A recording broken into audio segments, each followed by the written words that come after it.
2023년 2월 11일 추천도서 14개의 통찰력. 내가 만약 10년 전 이 책을 읽었더라면 더 좋은 사람이 될 수 있을 거라 생각이 든다. 최근에 딸아이와 함께 작은 도서관에 무료로 책을 빌릴 수 있는 기회가 생겼다.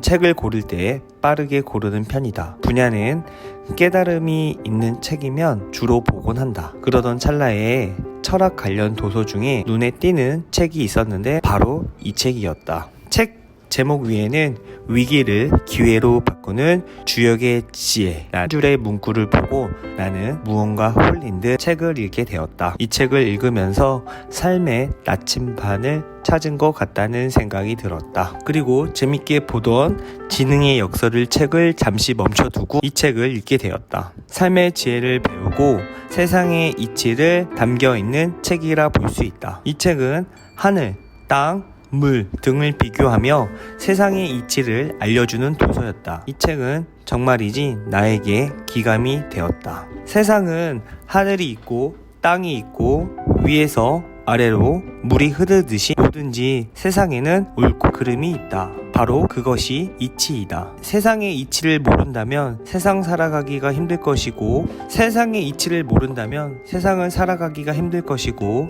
외롭게 죽게 할 것이다. 세상의 이치를 알려면 그 중에 하나가 바로 절제였다. 부자가 되기 전에 나는 절제라는 것을 배우게 되었다. 절제란 단어는 누군가 힘들고 왜 해야 되는지 전혀 알 수 없을 것이다. 절제란 소비에서 절제가 필요하고 감정에서도 절제가 필요하다. 이유는 그러하다. 사람은 높은 곳에 오르면 재물이 하늘을 찌른다. 그런데 그 절제를 다룰 줄 모른다면 높은 곳에 올라갔어도 욕심 때문에 망하게 된다. 또 다른 기감이 되었던 부분은 바로 안주하지 말라는 내용이다. 부자들은 거북이 걸음을 좋아한다고 한다. 빠르진 않지만 멈춤이 없고 꾸준한 걸음으로 꾸준함을 통해 자신을 성장하고 기다림을 배우는 것이 이 책의 군자가 되는 요소가 잘 나와 있다. 나는 생각한다. 자기 말만 하는 사람은 소인배고 남의 말도 들을 줄 아는 사람은 대인배라 생각이 된다. 현재를 만족하지 말고 사소한 것에 신중을 기하며 겸손을 몸에 배어 살고 자신의 화려함보다는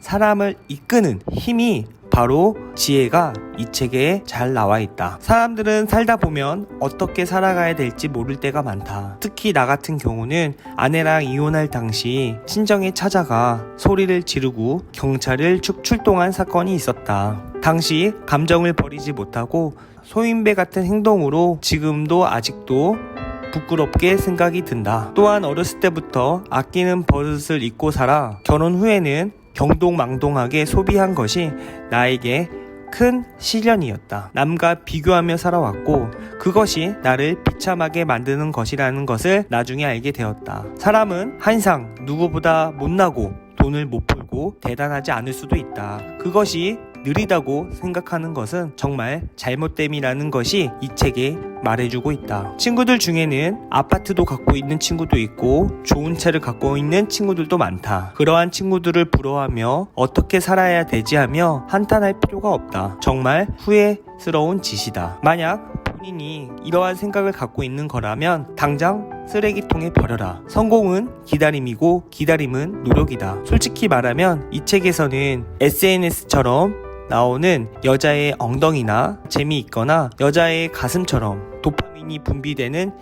재밌는 요소가 하나도 없다. 하지만 나는 그런 거 버리고 이 책을 일주일 동안 꾸준히 읽었다. 그랬더니 나를 조금 더 성찰하는 시간을 갖게 되었다. 설 연휴 동안 나를 성장하게 도와준 이 책에 감사하며 나는 앞으로 군자 같은 사람이 되기를 마음을 새기며 실천할 것이다. 오늘도 지혜를 기르고 간사함을 느끼며 하루를 마감한다.